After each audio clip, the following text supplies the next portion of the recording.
You are deploying the American military to police the American people. You're sending the National Guard into California without the governor's request. Sending the Marines, not after foreign threats, but after American protesters. And now President Trump is promising heavy force against peaceful protesters at his D.C. military parade. Those sorts of actions and that sort of rhetoric from a president of the United States should stop every one of us cold. Threatening to use our own troops on our own citizens at such scale is unprecedented, it is unconstitutional, and it is downright un-American. We should all be speaking out against this and demanding accountability. Welcome back to Founding Voice America, the channel where we cut through the lies, expose the corruption, and hold the line for the Constitution. If you're tired of watching the left dismantle this country from within while pretending they're the saviors, you're in the right place. Hit that like button, subscribe, and ring the bell. We're just getting started. Folks, what we just witnessed in that Senate hearing is a full-blown attack on America's military, not from a foreign adversary, but from within the halls of our own government. A liberal senator, parroting the same tired script we've heard since the Obama era, is slamming the Secretary of Defense not because he's failed to defend America, but because he isn't playing along with their radical agenda. You want to talk about incompetence?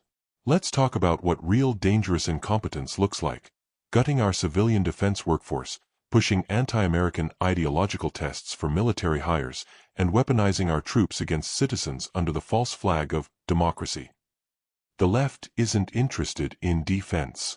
They're interested in control. Control of who gets hired, who gets fired, and who is politically pure enough to serve this country. And they're willing to throw the entire defense of this nation under the bus to do it. Now listen to this hypocrisy.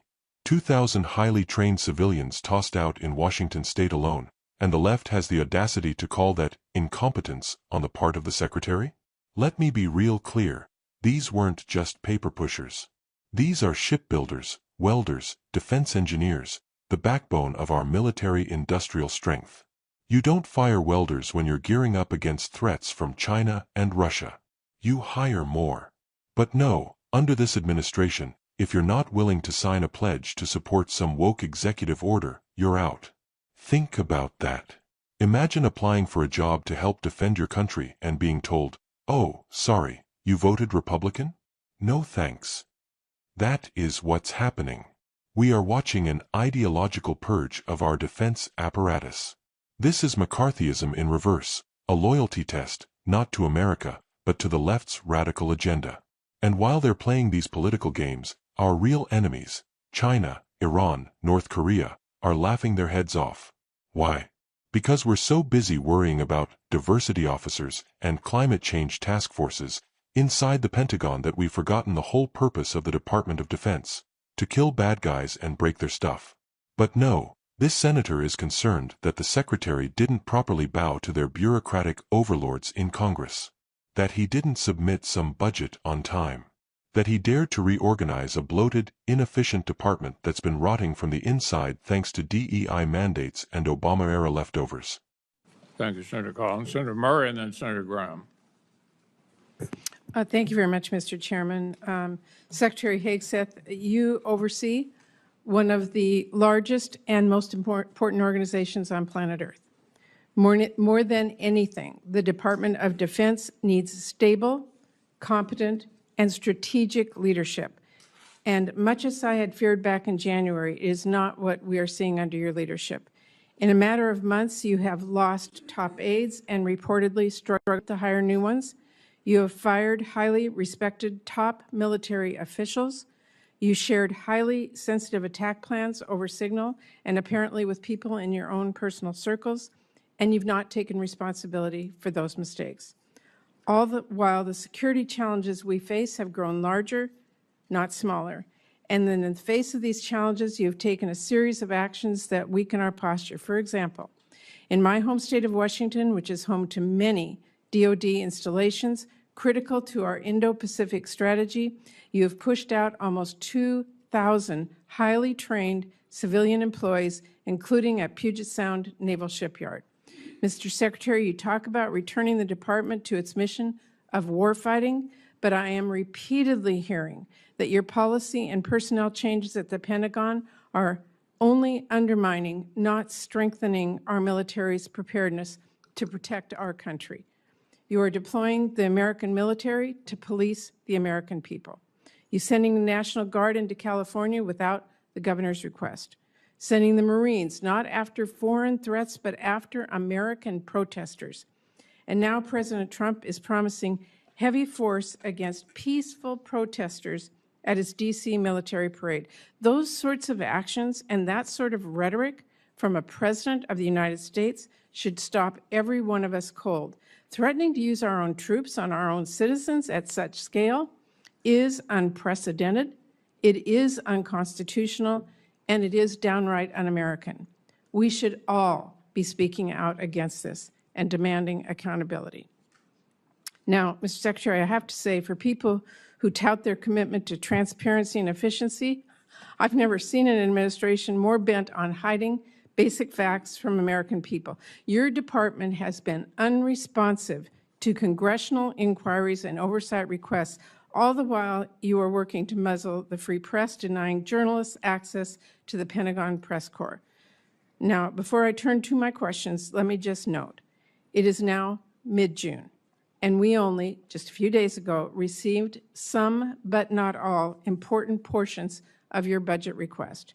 It should not have taken this long to get this request, and we do still need to see the justifications in order for this committee to do its work. We're missing those. Not having a full budget at this juncture is really unacceptable. So I am deeply concerned.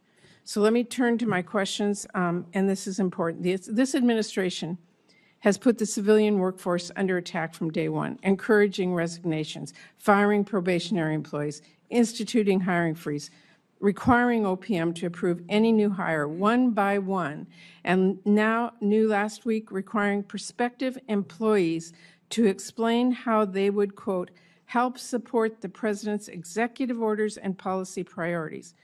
We have spoken with military installations across our country.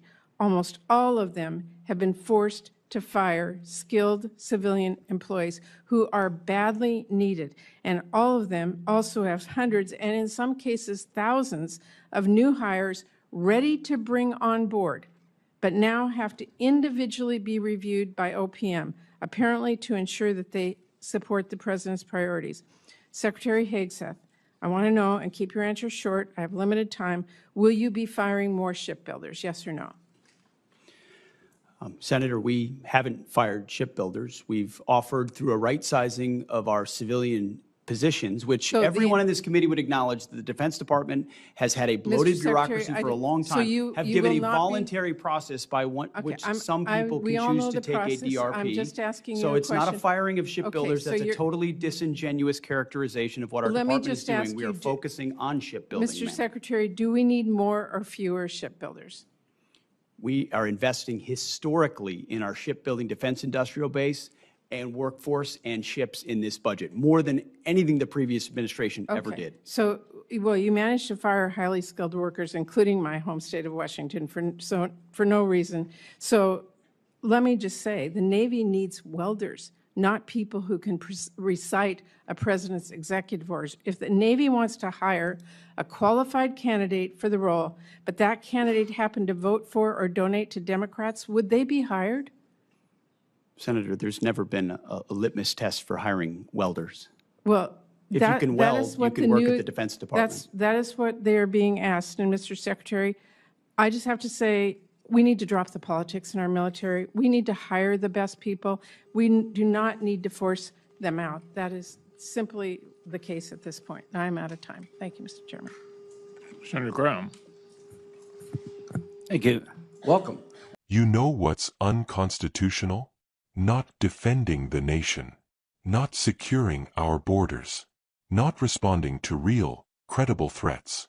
What's un-American is firing the guy who can actually weld a hull because he won't recite the latest woke pledge. And here's where the hypocrisy becomes sickening.